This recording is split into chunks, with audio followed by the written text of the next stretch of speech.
મહારાજની જય. આવેલ હરે ગુરુ સંતોની જય. ભગ્યા ભોગની જય. આજનો ગુરુવાર જેલુભાઈના આંગણે અને એમાં નવું વર્ષ અને લવજી મહારાજ આપણા ગુરુ મહારાજ છે એમની પણ હાજરી છે અને ભગવાન મહારાજ અને ઘનશ્યામ મહારાજ અને બધા સંતો આજ હળે મળે ને એવો ગુરુવાર ઉજવવાનો છે. બોલો સદગુરુ મહારાજની જય. સદગુરુ તુલસીરામ મહારાજની જય. આપણે ગુરુ મહારાજે એવું કીધું કે ખરેખર વાત હાચી છે કે જ્યાં સુધી આ ભજન છે ને, ભજન એક વાણી, એ વાણીમાં જ્યાં સુધી એમાં ગુણ નો જ્યાં સુધી પોગે ત્યાં સુધી આપણું નામ રહે નહીં. જો આપણા નામને એમાં મૂકવું હોય તો ગુણ કેળવવા પડે.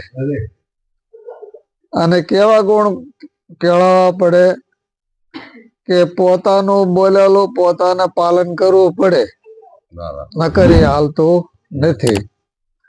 એટલે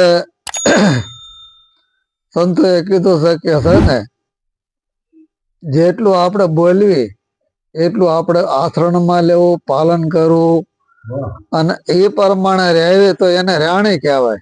અને રાણી વગર રામ રીધે એવું નથી. અને સંતો કે છે ગુરુ કેવા હોય તો આપણને આવું બધું નક્કી કરાવે. તો કે ગુરુ આશા કીજીએ જૈસા પૂનમ કા સંત, તેજ કરે તપે ને દે દે આપના રંગ. ગુરુ મહારાજ પોતાનો રંગ ચડાવી દે એવી રીતે પોતા જેવો બનાવી દેશે. ગુરુ અને શિષ્યમાં ફેર નથી રહેવા દેતા, હરખા કરાવી દેશે. એટલે એક વાણીમાં કીધું છે કે કાયમ સમાગમ થાય નિરાજ દેશમાં. એવો નિરાજ દેશ એવો છે, એને નિર્ગુણ દેશ કીધો છે. પણ મહાપુરુષો એમ કે છે કે ના કાયમ સમાગમ થાય છે. નિરાજ દેશમાં જ્યાં પછી સમાગમ કાયમ થાય છે. તો કે શાનો સમાગમ થાય છે? તો કે સતનો સમાગમ. તો પીતમદાસે કીધું સતનો સમાગમ હોય વાલીડાના વાદ અને વિવાદ મટી જાય. તો જયારે વાદ વિવાદ મટી જાય ને તો એને સત્સંગ કહેવાય. જ્યાં સુધી વાદ વિવાદ ન મટે ત્યાં સુધી સત્સંગ કહેવાતો નથી. એટલે સંતો બોલ્યા છે સતનો સમાગમ હોય વાલીડાના વાદ વિવાદ મટી જાય. આ અવસરમાં જેને સદગુરુ સેવા વસ્તુ દેહમાં બતાવી છે. વસ્તુ શેમાં બતાવી છે? દેહમાં બતાવી છે. દેહમાં એવી રીતે બતાવે છે કે નામ તો નથી, ગુણ તો નથી, નામ રૂપ ના ગુણ એક તો નથી. અને એમાં એક વસ્તુ બતાવે છે. વસ્તુ એવું નામ છે ને એ નામ ગુરુ મહારાજે નક્કી કરાયું છે. એટલે નિરાત મહારાજે કીધું નામ વિના નહીં તેરવી ભવસાગર ને માય નિરાત વંદન કરું છું નામ ને જ્યાં જ્યાં દેખું ત્યાં. નિરાત મહારાજ કે છે મારી દ્રષ્ટિમાં નામ સિવાય કઈ આવ્યું નથી. હું નામને જ વંદન કરું છું. કોઈ નર કે નારીને મેં ઉપદેશ કર્યો જ નથી. અને સવારામ બાપાએ પણ કે છે કે ના નો મળે નર કે નાર ને થયો છે જણકાર નણદલ લહેર્યો ના કે નર કે નારી એવું કઈ રહેતું નથી. ના નાતી જાતિ એવું પણ કઈ રહેતું નથી. ના એવો હરિનો દેશ જ એવો છે. ના હું અને તો પણ મટી જાય છે.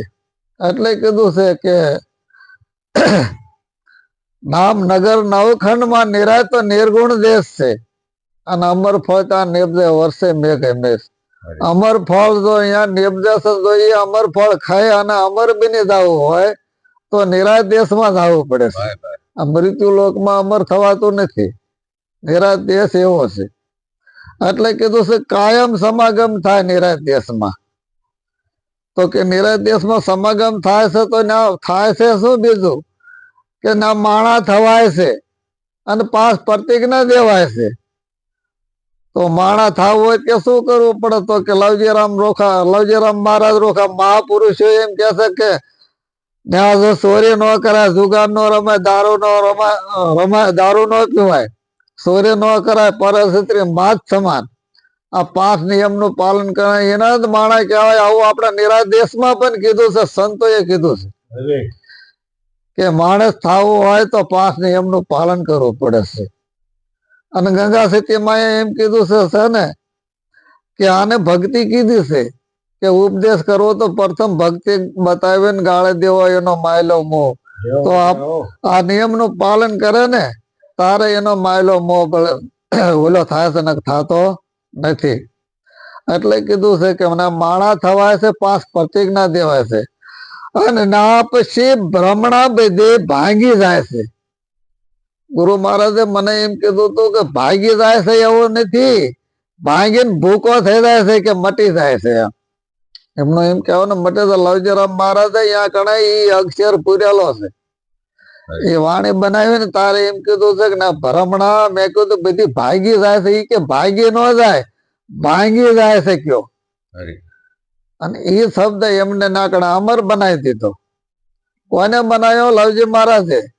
એ વાણી લવજી મહારાજે તપાસી હતી અને ખરેખર તો મેં જેટલી વાણીઓ બનાવી એ બધી એમને તપાસેલી છે.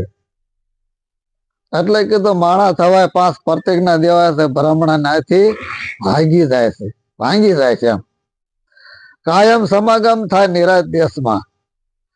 એટલે એથી આગળ કીધું કે તન મન ધન ગુરુના શરણે સોંપાય છે અને પછી શીશ સોંપ્યા પછી નિરાધાર થાય નિરાત દેશમાં. નિરાત દેશ એવો છે અહીંયા તો ગુરુના શરણે જા પછી તન મન ને ધન શીશ અર્પણ કરી દેવું પડે છે અને ધણીપણું મૂકી દેવું પડે છે. અર્પણ એટલે સમર્પણ. અર્પણ કરવું સારું પણ સમર્પણ કરવું એટલે એમ કે આપી દીધું, એમાં કોઈ બીજું ન આવે. એટલે એમ કીધું કાયમ સમાગમ થાય નિરાત દેશમાં. તન મન ના ધન ને શીશ આપ્યા પછી, શીશ આપ્યા પછી કે નિરાધાર થાય. નિરાત દેશ એવો છે કે નિરાધાર પછી થવાય છે. નિરાધાર નો આધાર કોણ છે? સતગુરુ સિવાય કોઈ એનો આધાર નથી. એટલે કીધું સદગુરુ તમે મારા તારણ હાર છો, તમે મારી રાખો ને અરજો, થાવન ધણે સાંભળજો ગુરુજી. તમે તમારી સિવાય મારે કોઈ આધાર છે નહીં. જ્યારે સતગુરુ પોતે જ આધાર આપણા બની જાય છે. અને આપણે એ વખતે ક્યાં ઉભા આવી, કઈ ભૂમિકામાં ઉભા છીએ? તો સદગુરુ મહારાજે કીધું છે કે આ નામ છે ને એ સતનામ છે. સતનામની ઉપર રહીને આપણે ઉભા ઉભા બોલવી છીએ. ખરેખર તો આપણે ઉભા ઉભા બોલાય છે પણ હાથ પગ હોતા નથી. પણ સંતો એમ કીધું છે કે ભાઈ એને માથે રહીને બોલાય તો એ ભૂમિકા છે એમ. અને એથી આગળ પછી કીધું કે કાયમ સમાગમ થાય નિરાત દેશમાં. નિરાત દેશમાં સંતોના સંગમાં કાયમ સમાગમ થાય. પછી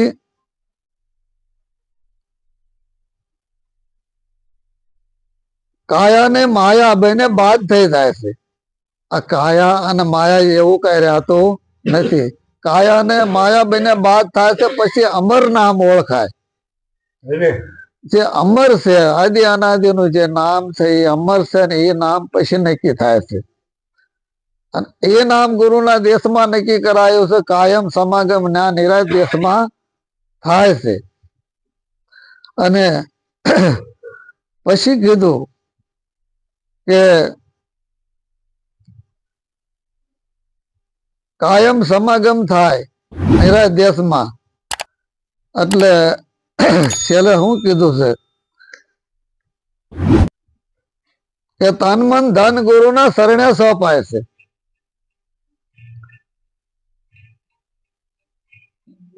બોલી તો કે કાયમ સમાગમ થાય એ નિરાત દેશમાં. જાઓ ભાઈ. હમ.